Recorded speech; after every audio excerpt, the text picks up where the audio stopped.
Hello, hello, and welcome to Non Sequitur News for August 6th, 2024. We are no longer in the time machine. It's Season 3, Episode 219. I am Mayor Watt, and that visualizer above this visualizer is the Sentient AI from the future. Good evening, ohmTown citizens. Today we're going to be talking about Dark Oxygen. Famed 23-story building sells for cheap. Sued by Flyers. Florida International Stadium naming rights, suspension of toxic weed killer DCPA, fancy paint, lottery would be legal in Utah, clown strike, honks nose at crowd strike, welp, someone punched that ticket, and abandoned beetle mine. That and more, powered by ohmTown.com.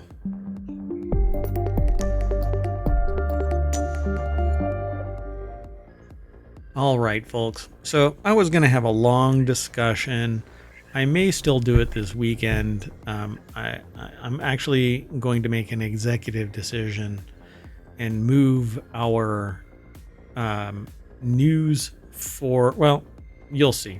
I'll be cagey about it and say we'll see. But something that I was going to do in the continuity report show just got moved a little forward, but we'll talk about that here in a second.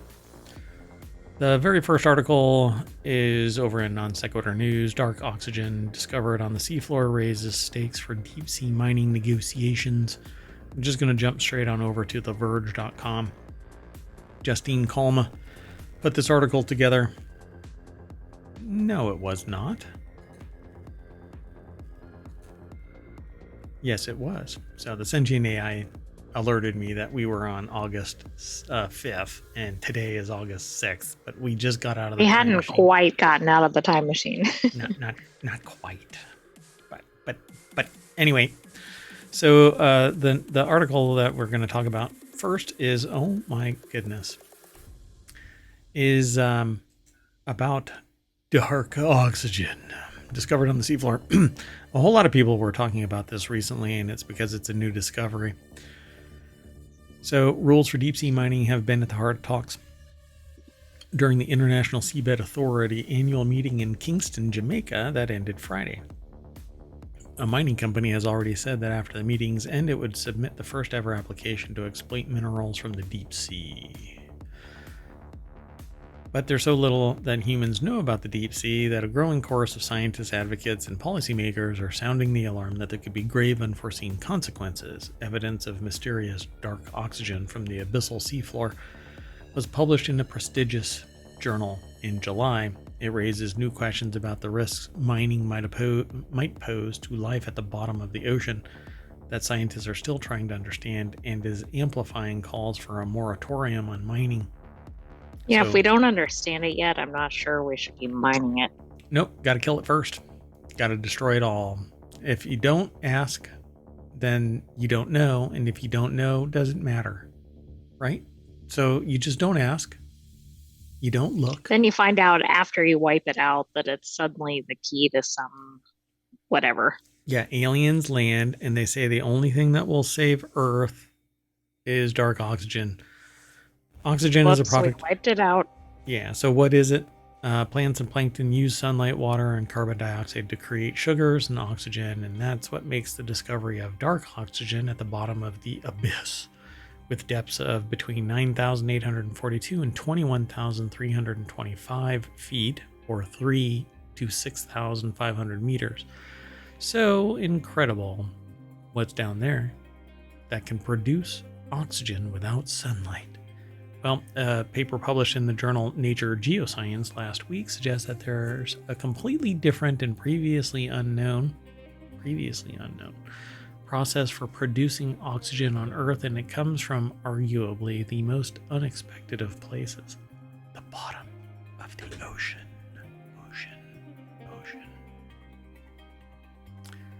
Yeah, well... Is that ocean ASMR?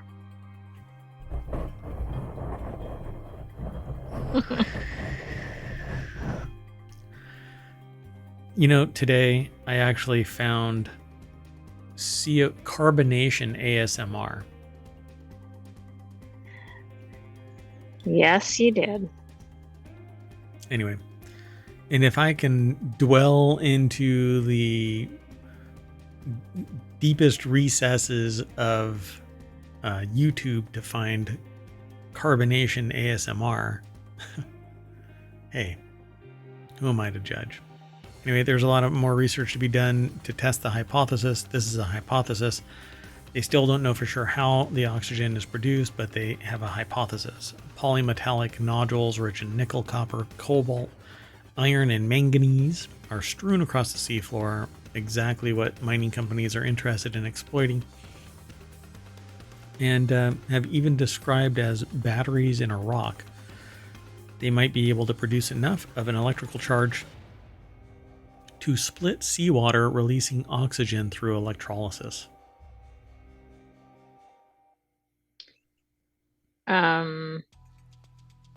Okay, just sitting there, or do they have to somehow combine them or something? I guess if they come in close proximity, they act as a battery. Spontaneously fire into the process of electrolysis and split water into oxygen and hydrogen, which merges back into water. But anyway, so there's a lot more research to be done to test the hypothesis. The authors of the paper are taking oxygen readings and weren't looking for higher levels of hydrogen, which you'd expect to see if these things were batteries and actually capable of doing electrolysis. They brought some nodules up to the land to see if they could replicate the process in a lab. That's how they were able to rule out other possibilities like microbes producing dark oxygen. Again, the results were surprising. So the team documented voltage as high as around 950 millivolts, just shy of the 1.3 to 1.5 that they would need to split water, or at least get an oxygen producing half reaction called an oxygen evolution reaction.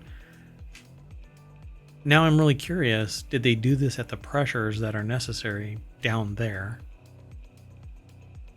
Because that Right, might because change. if they recreated stuff in the lab, it wouldn't have been the same conditions. But it sounds like they were getting high oxygen readings in the ocean, right? Correct. Yeah. And with what they brought up, they got 950 millivolts, which is, a little bit. Which might make sense at lower pressure, right? Maybe. I don't know. I need to read the paper to see if they actually talked about that.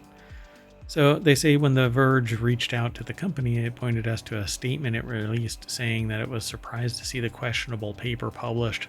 The company says it's still preparing a comprehensive rebuttal, but is so far questioning the researchers' flawed methods, in part because the data was collected under conditions not representative of the seafloor area where it's interested in mining.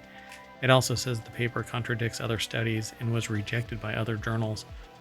But Nature Geoscience isn't some fly-by-night journal.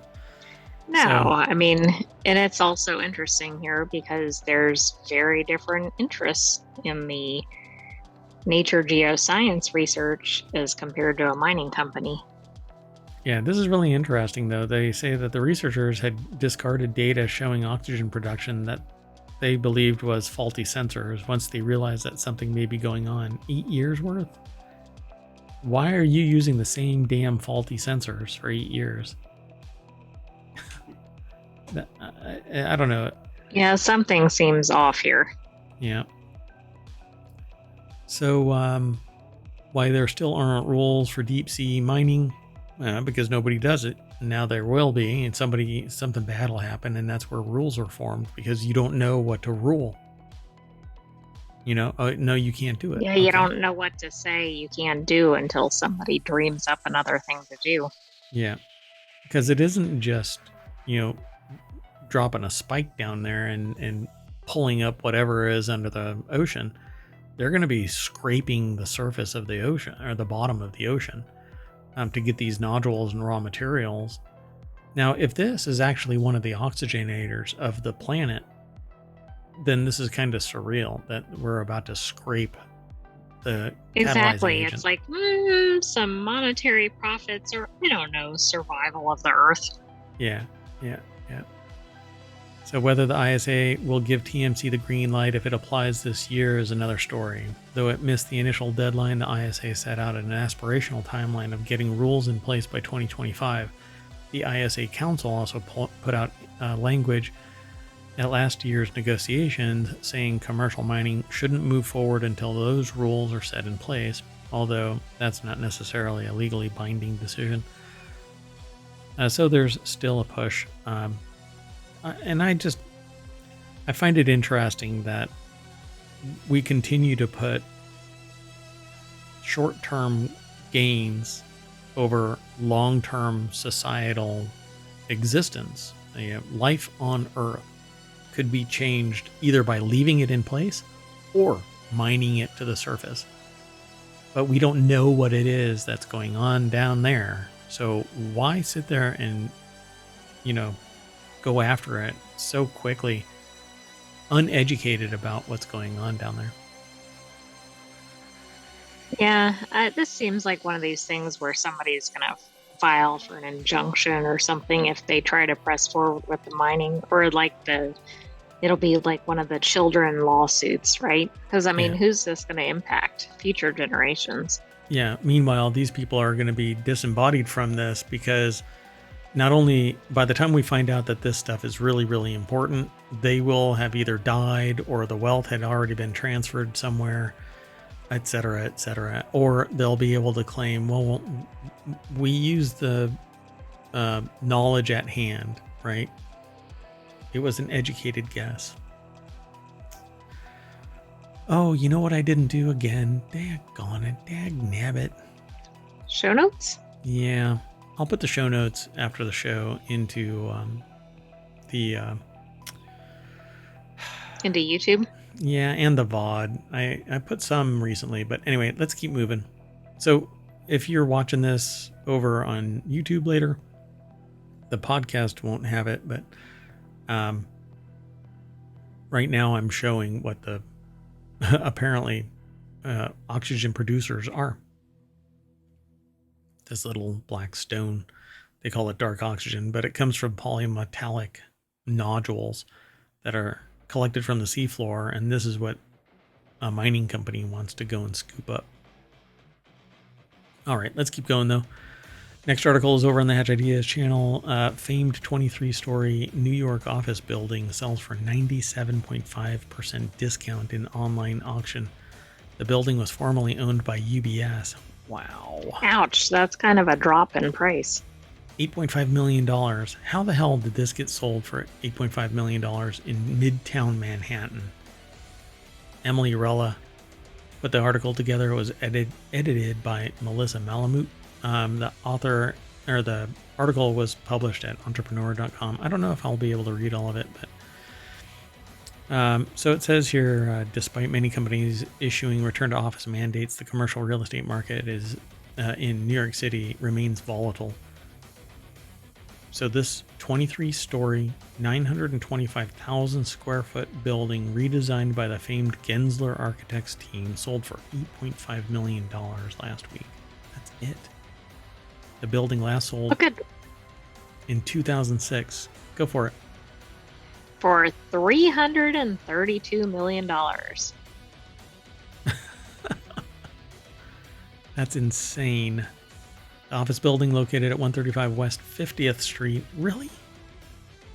That's insane. It was built in 1963, auctioned off by UBS at an auction site called 10X. It received just one bid. This had to have been a stealth. Yeah, and that's why it went for so low, I think. Like, nobody knew it was up for sale. I mean, I'm sure it would still have gone at a discount, but this much of a discount? That is insane. The building's website boasts floors that range from 12,000 to 63,000 square feet with full floor blocks that could serve as a building within a building for the right tenant. However, the sale of the building does not include the land beneath it, as UBS sold that to Safehold in 2019 for $285 million. So that's interesting. I mean, I could see why that might impact the price. Yeah, they can just move the building, right? 23-story building, just relocate it out of Yeah, that'll Manhattan. be easy and cheap. They'll just airlift it, right? I don't know how you can sell the land beneath a building with a building on it. You know, I can see just land. Well, then does the new building owner have any rights to, yeah, I mean, anyway, it just raises so many questions.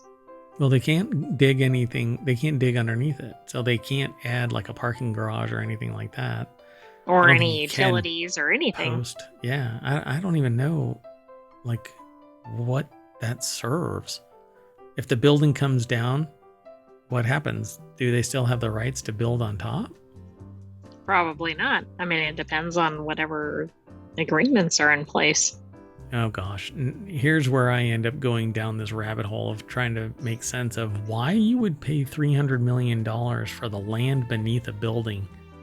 Why wouldn't you have said throw in the building for another 8 million or whatever, right?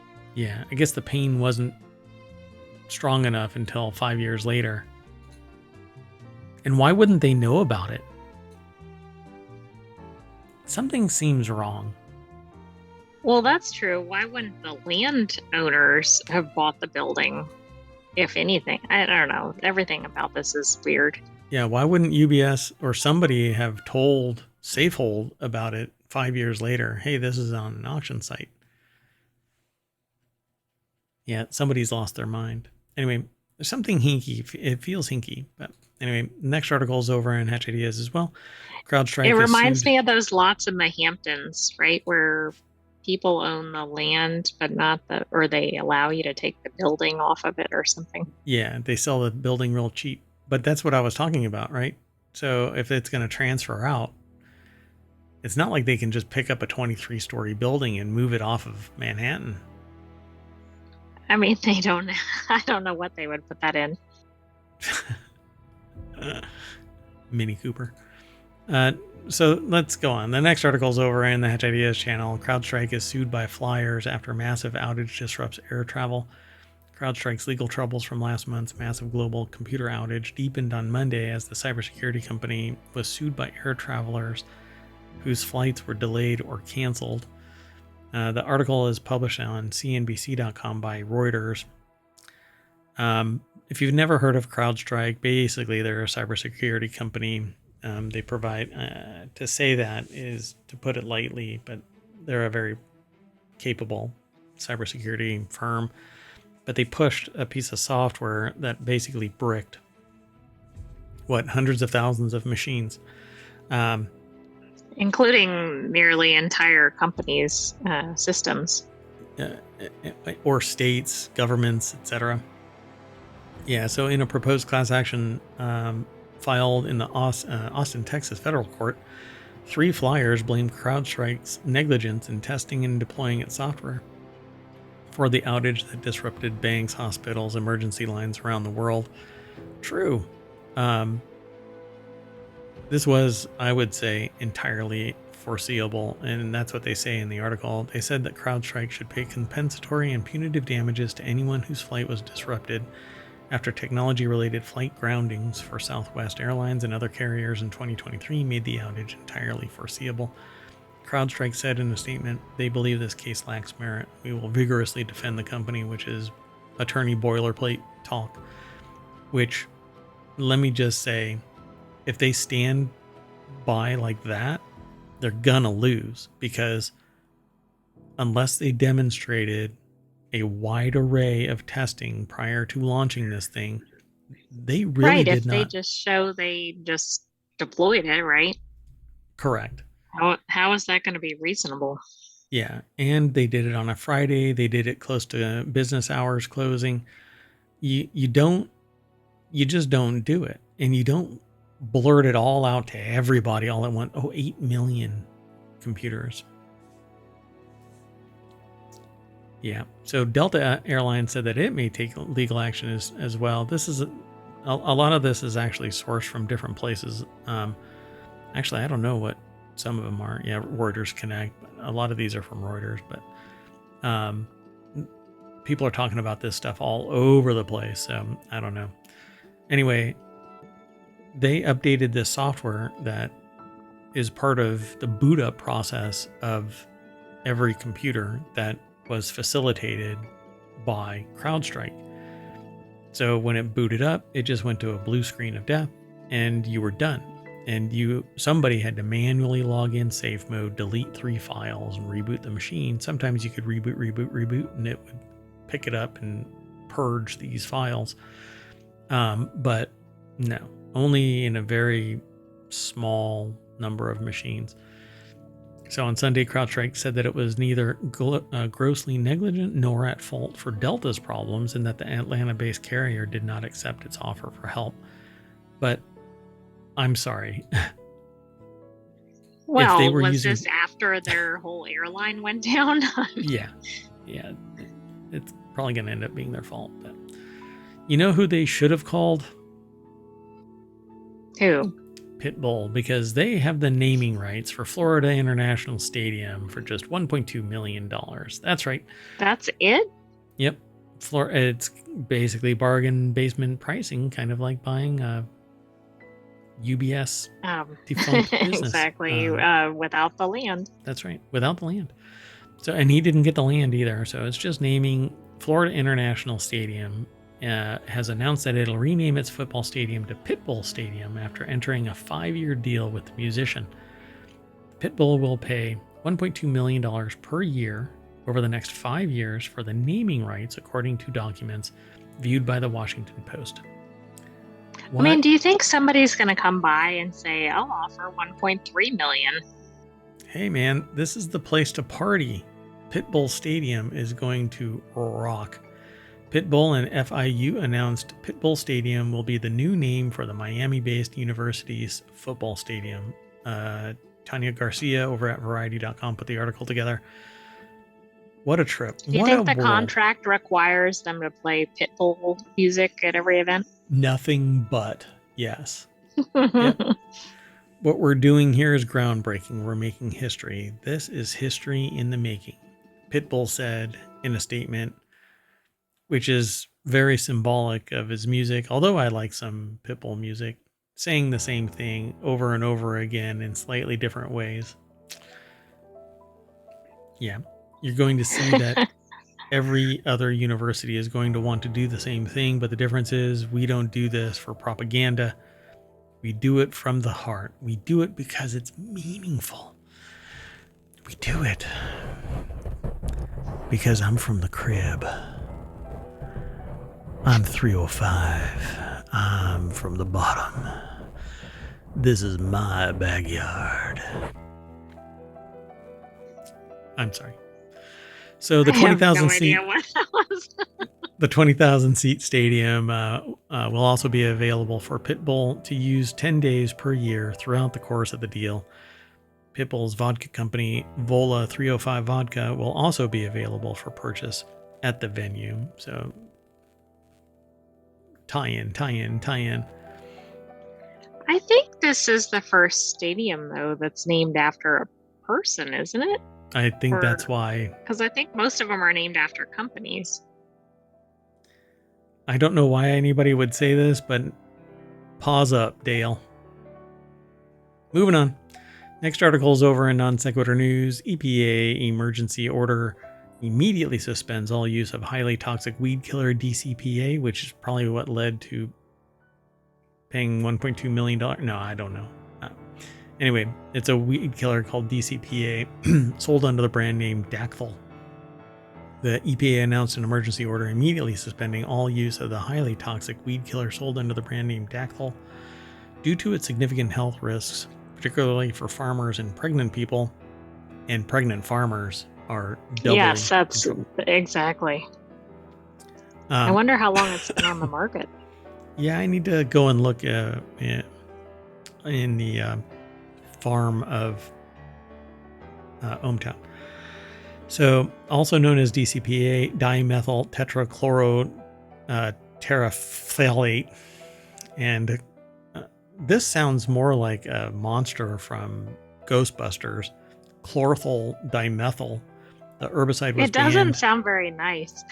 Yeah, it just sounds horrible. It was banned by the European Union in 2009, and the EPA has long known the potential harm to people. but said, screw it. Oh.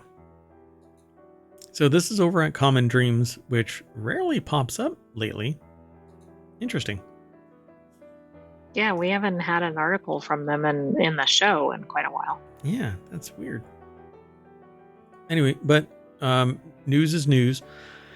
And if you've been using this DCPA, it's a possible carcinogen for the last 30 years. People have known about it, but it hasn't been made illegal or pulled from the market in the United States. The EPA required AMVAC, the sole DCPA manufacturer in the U.S., to submit to additional studies showing the chemical's effects on fetal thyroid, among other information. This is back in 2013. So 11 years later, they permanently ban, or I should say, the new suspension means DCPA is banned even while the EPA begins the cancellation process for the pesticide, which will lead to a permanent ban of DCPA. Well, it took a long time, but that's a good direction. DCPA has been used in this country since the late 50s. These days, it can be found on vegetables like cilantro, kale, mustard greens, broccoli, green onions. That's because after it's used to kill the weeds, the chemical can linger in the soil for long periods of time, contaminating crops later grown in those fields. Yeah, there's much more here, but they've known about this harm, particularly to the thyroid, since the 90s. And even in... I mean, that's what? That's an entire generation. Yeah, well, I mean, what sucks, though, is now if you go somewhere and say, you know, I've had this thyroid problem for 25 years, they're going to do a pissing for distance contest with you and you're going to lose because you cannot prove that you were a victim of this pesticide. Right. The only way you're going to be able to show that, I think, is that if you're directly in lawn care or something, or farming or something, and you were clearly in contact with that brand. But most people won't be able to show that. A 2019 study led by scientists at the University of California at Berkeley School of Public Health found that more than half of adolescent girls from farm worker communities in the Salinas Valley had been exposed to DCPA. So if you're a vegetarian and you're consuming a lot of those products, which you would be, you have a good chance, possibly, maybe, of consuming it because it's been embedded into the greens that you've been eating. So now you got to get into the time machine and go back 40 years and check. But that's an impossibility. So you're shit out of luck, folks. But thanks to greed and delayed action because of regulatory capture and manipulation and other bullshit, I'm sure, people are having to deal with it. So you're going away from family friendly. Oh, I'm sorry. Moving on then. Nissan wants to cool your car with fancy paint. This is over at Four Wheel Tech. It's one of our weekly shows that I'd been pondering. Shouldn't I continue with these? I don't know. Let me know.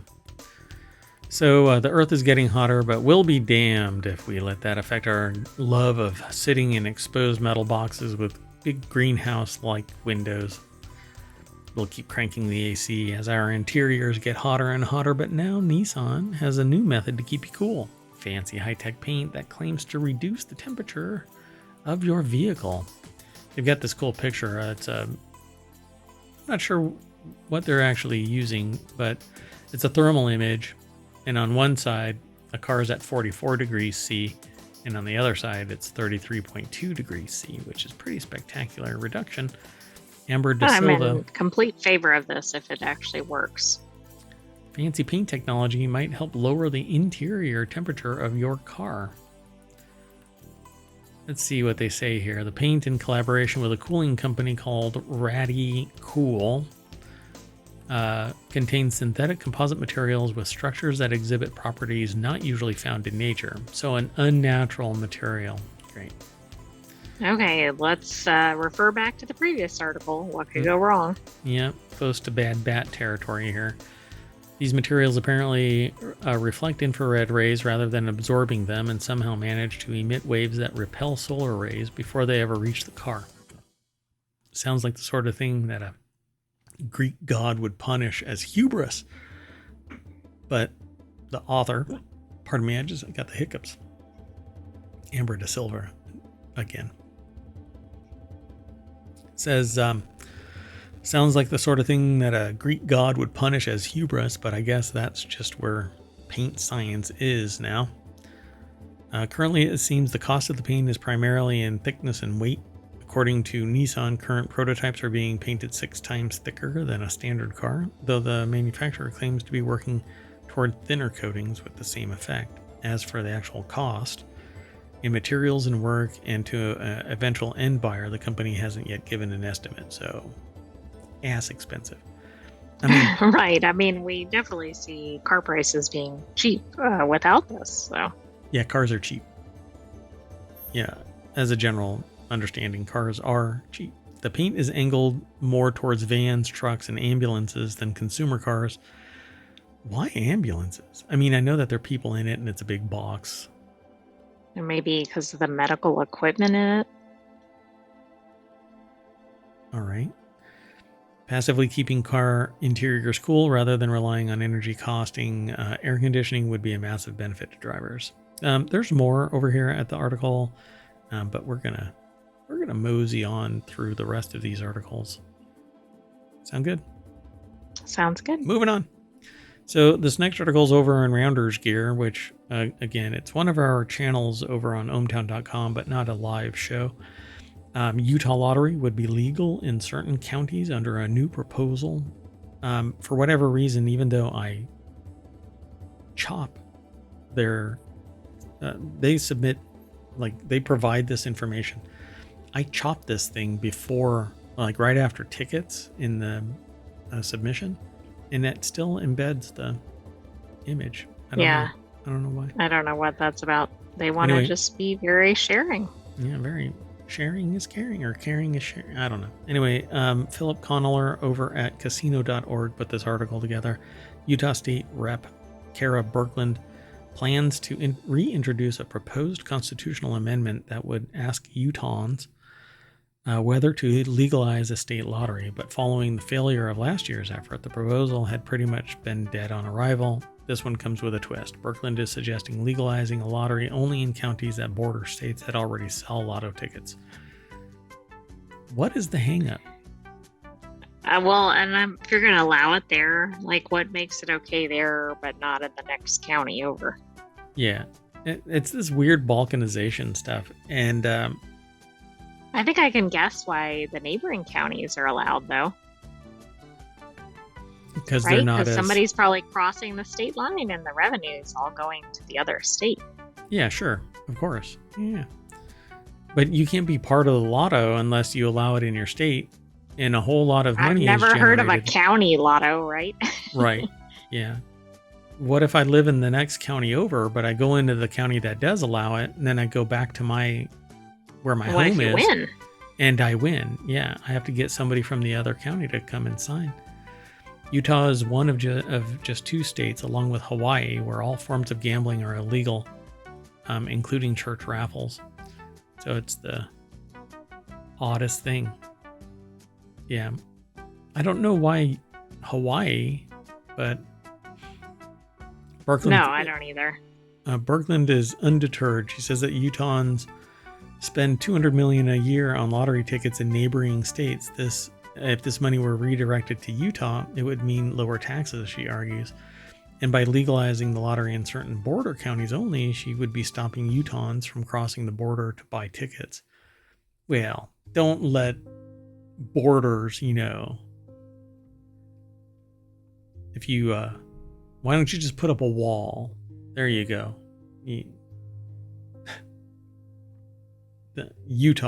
The Wyoming of Utah. Yeah, I'm picking a fight. Anyway, so the plan would exclude many of the state's most populous cities like Salt Lake, Davis, Weber, as well as counties on the entire western state line, which borders Nevada. Casinos are interested, or casino interests in America's gambling capital have long kept Nevada lottery at bay. All counties that border Idaho, Wyoming, Colorado, New Mexico, and Arizona would be eligible to opt in. Doesn't that make you wonder if there's going to be like one county left in the middle that's excluded? Yeah, I mean, it's only going to be Salt Lake, Davis, and Weber. And I assume population-wise, there's most of the people probably in somewhere like Salt Lake. Yeah. Yeah, it probably won't go through. But this doesn't make me laugh as much as a parody site, ClownStrike, refused to bow to CrowdStrike's bogus DMCA takedown. Yep, this is over in the Word in Law. Doesn't CrowdStrike have more important things to do right now than to try to take down a parody site? They should probably be laughing at themselves. That's what IT consultant David Senk wondered when CrowdStrike sent a DMCA takedown notice targeting his parody site, ClownStrike. Senk created ClownStrike in the aftermath of the largest IT outage the world has ever seen, which CrowdStrike blamed on a buggy security update that shut down the systems and incited prolonged chaos in airports, hospitals, and businesses worldwide. I think it was more than buggy. Yeah. I mean, I don't think that was the only problem. It was a complete screw up. They should have sent it out in stages like every other business does. When you have a volume that size, you don't do it en masse. You do it in little stages to see just how dipshit your push is. Anyway, Ashley Bellinger over at ArsTechnica.com put the article together. The parody site ClownStrike defended the obvious fair use. Yeah, I would say so. Sync created the site after the largest IT outage. But that didn't stop CrowdStrike. They received a DMCA notice on July 31st from Cloudflare's Trust and Safety team, which was then hosting the parody site. The notice informed Sync that CSC Digital Brand Services Global Anti-Fraud Team, on behalf of CrowdStrike, was requesting the immediate removal of CrowdStrike's logo from the parody site, or else Sync risked Cloudflare taking down the whole site. Sync immediately felt the takedown was bogus. His site was obviously parody, which he felt would have made use of the CrowdStrike's logo, altered or not, fair use. I don't know about that. I think you have to modify the logo. But I do think that timing is really weird, given some other things keeping CrowdStrike busy. And the article points it out. Like a whole bunch of other lawsuits. Currently I was thinking just the IT problems, but yes. Oh yeah, in general, yeah, for sure. So the DMCA requires service providers to act expeditiously to remove or disable access to the infringing material, yet it gives those same service providers 14 days to restore access in the event of a counter notice, which is a real, it's so mind-numbingly in favor of the writers, which are the ones that have all of the regulatory capture. So the DMCA, much like American legislation, is heavily biased towards corporations instead of the actual living, breathing citizens of the country. Reach for comment, CrowdStrike declined to comment on ClownStrike's takedown directly, but it seems like the takedown notice probably never should have been sent to Sync. His parody site likely got swept up in CrowdStrike's anti-fraud efforts to stop bad actors attempting to take advantage of the global IT outage, which, there was a massive spike in CrowdStrike phishing attempts. Yes. Click on this link and it'll allow me to fix your computer, that kind of thing. Run this software and it'll automatically fix it, but it was actually malware or worse. So there's plenty of ways in which you could use a logo and it would still bear parody and perfectly lawful, McSherry said, while noting that courts have confirmed that CrowdStrike was obligated to consider that claiming the use is illegal because fair uses are by definition legal. So no, I mean, it's weird. CrowdStrike was obligated to consider that claiming the use is illegal because fair uses are by definition legal. That doesn't make any sense. What does that even mean? CrowdStrike should have interpreted it as parody by actually having a human observe it. They should have started with a fair use idea, but okay. Yeah. this is parody and it's stupid, right? That kind of a thing. If you want to be a starchy D-bag, but they should have, everybody in IT is probably sitting there giggling, oh my God. Joe was fired. That would be interesting, wouldn't it? Like, walk through the CrowdStrike IT and see who's laughing at the site, and that might be your answer. Yeah, that right there. What a dummy. So, well, the CEO is still the CEO, right? I suppose. Sync told ours that he has no plans to move CloudStrike back to Cloudflare's hosting service. Instead, he responded by suggesting that Cloudflare update its abuse reporting system to confirm receipt of counter notices, build a web portal where users can track abuse reports, and perhaps, most significantly, revoke CSE's ability to submit abuse reports as a penalty for sending a bogus takedown. That right there is the big one. The penalty is supposed to be, if your claim is dubious, you're supposed to have charges brought against you. You can have a lawsuit brought against you. Because it's a federal act. Because otherwise you're causing everybody to fear using their own or items, parody. Sites, etc. Yeah, exactly. It's like a slap suit. But it's much, much, much more punitive because there is no investigation, there's no trial, there's no evaluation of the merit. They make the claim, and if they don't move fast enough, then the ISP or the hosting provider is penalized to a great amount. It's quite expensive. And the person can lose their entire livelihood because of a DMCA takedown. So, yeah, all of this, CloudStrike shouldn't DMCA claims about its logo, particularly in parody. But if somebody is sitting there using the logo for nefarious purposes, it needs to be evaluated by a human. And the attorney that wrote that letter, that DMCA, should have looked at it and evaluated it and been a subject matter expert. This looks like parody. I think that we're in the wrong position. I wouldn't waste our money on this. But yeah, you don't start making $250,000 a year as an in-house attorney or on-demand attorney by going, I think we could moderate this a little differently. You just do. Well, and I'm sorry, but you have to be thinking about your company's image right now too. And I think this is the wrong best time. Yeah. Even though this sounds ridiculous to begin with. What a derpy move. Anyway, well, you know who doesn't have a CloudStrike problem? People going to movies. That's right. No movie theaters apparently were hit by this. I don't know. That may not be true, but less people are going to movies, but they are paying more. And I just want to say that, was it yesterday or the day before? I said, I am going to talk about this Well, it was during a Time Machine episode, so I'm not sure if it was on yesterday's episode, but it was in the last few episodes. Yeah, so I am ill prepared for this. But let's see if this article has the information embedded in it. So it says it's been a rough decade for movie theater business. First, it was hit by the pandemic in 2020 that prohibited audiences from gathering at cinemas for months. Then dual Hollywood strikes in 2023 dragged down any momentum theaters had at getting people back in seats. And the article is by Bruce Gill over at Quartz. Now, I saw quite recently a chart that basically showed all of these movie theaters have consolidated into a few a few providers of movie theaters. Studios have contracted through mergers and acquisitions, and they're producing less, about half the rate that they used to.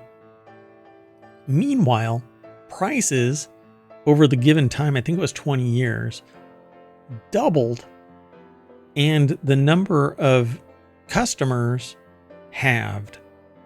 And so they're selling fewer for more money and still making record profits. So they say here in the article, and again, it's by Bruce Gill, it's been a rough decade for movie theaters. Ticket sales in 2024 reached $4.8 billion. This is why I started having a problem with the idea of money being the metric, because there's a movie that's out right now, Inside Out 2. Made $1 billion in 6 weeks. Except it had twice the price that the previous one had. So yeah, I mean, it might have made that much, but right. And it's not, and it's an inflationary trend. So if you translate those old numbers for inflation, which is the one thing that I didn't do yet, I need to go back and look at those old values and go, were these accounting for inflation? Because the tickets were $11. Now they're $23. There were 400,000 people then going and seeing the movie. Now there's 183,000. Yet the offset means that they've got record sales because of the value. So movie theaters are also dealing with less frequent wide releases. Movies are down to less than 2,000 screens. Back then they were selling 4,000, 8,000 screens. Ticket sales for larger premium formats like IMAX accounted for over 14% of all box office tickets. Those are $34 a ticket in some places, maybe more in others. Additionally, movie theaters are elevating their concession offering to include cocktails and items like specialty popcorn buckets. And those are even more expensive than ever before. Premium format screens, it says here, like IMAX accounted for 18% of movies' gross box office. But this is a who can drop in the afford an bucket. IMAX screen? I mean, Yeah, you really. can't imagine what the price is there. Sorry for me scrolling. I wanted to scroll down and see if something else popped up, but this pales in these numbers that I'm talking about pale in comparison to what I'm going to talk about for the continuity report. I'll put the continuity report one together, and no, you'll all just have to check in. Come to the continuity report show, and we'll talk about it. But this just was a sample of what's going to get talked about. I'll try not to spend an hour talking about it. But we'll have 10 articles just like usual, and this will be one of them, so that we kick off the discussion about continuity report. Anyway, let's move on, because this does not have the data that I want to talk about, and I want to be able to show on the stream the thing that, because I had already seen it, I had already looked into this, like how are they sitting there calculating these record numbers? And then I found that report, and I was like, this is exactly what I'm talking about. I don't know why anybody... I know. It was weird, though, of the timing of this article. Yeah, very interesting, right? So Bruce Gill is on the right track, but the data, there's better data out there. And there's a very telling chart that I'll find again, and we'll talk about during the continuity report. The thing that I wanted to draw attention to is that in the outside of ohmTown, I have people that are arguing with me that, this isn't what it is, that people are going to movie theaters again and everything is bright and cheery. No.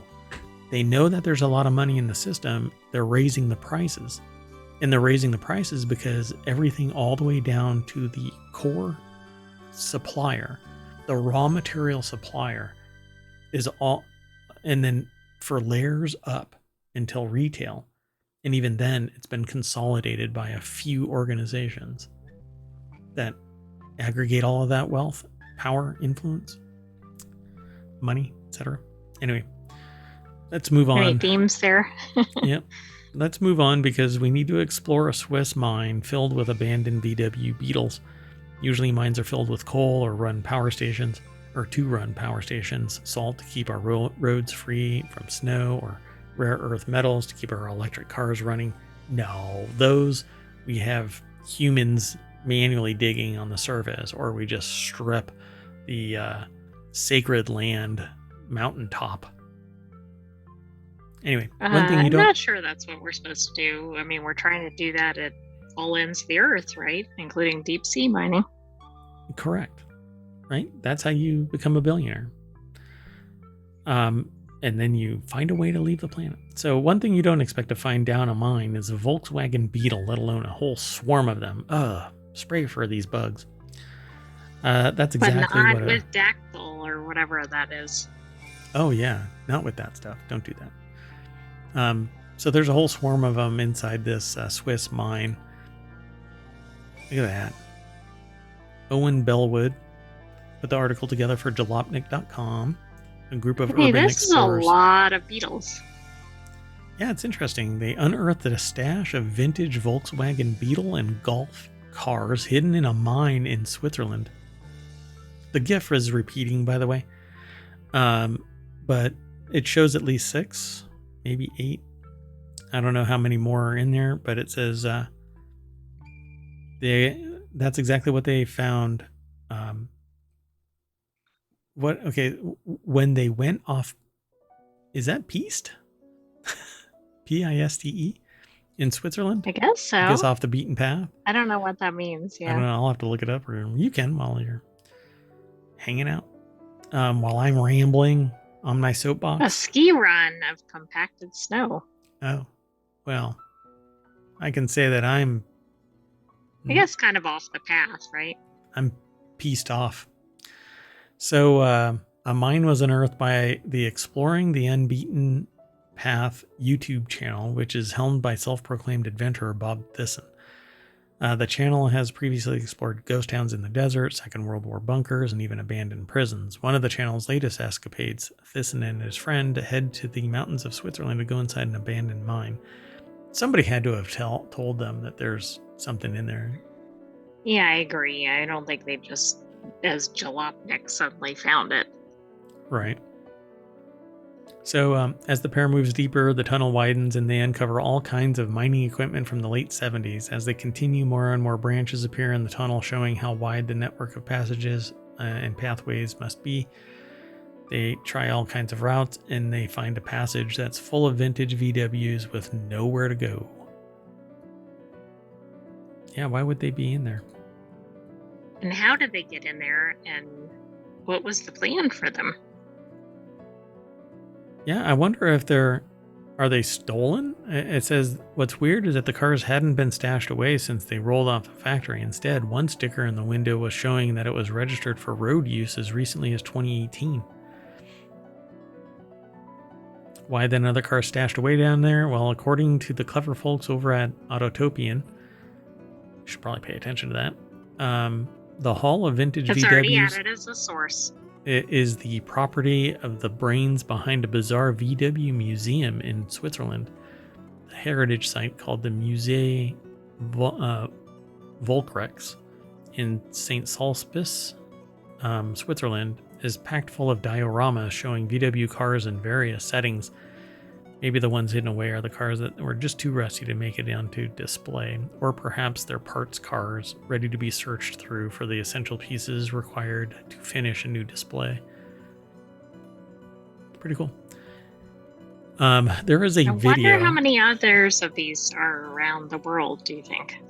Like just complete stashes of old vehicles or other like items.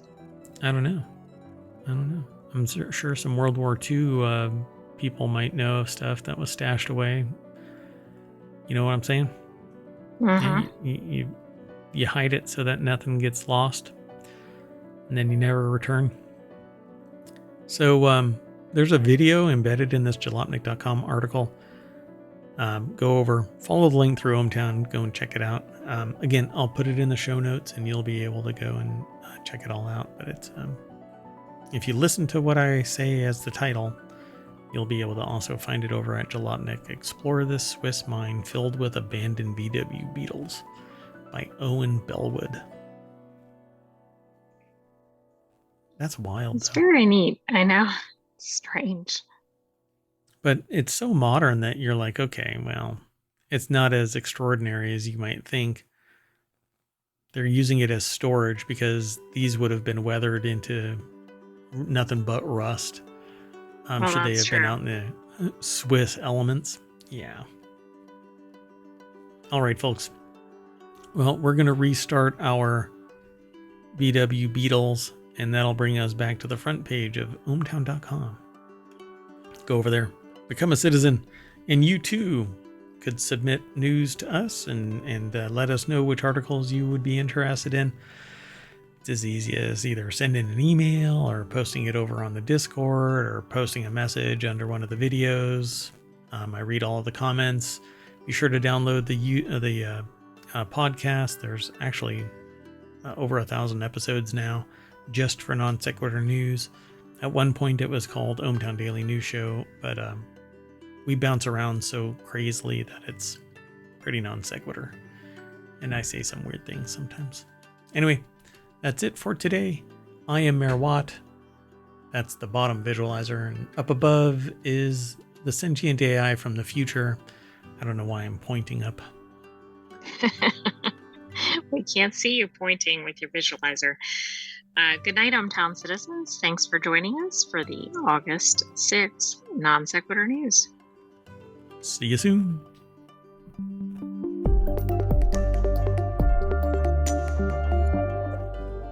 Beep beep. I'm a VW Beetle. Bye bye.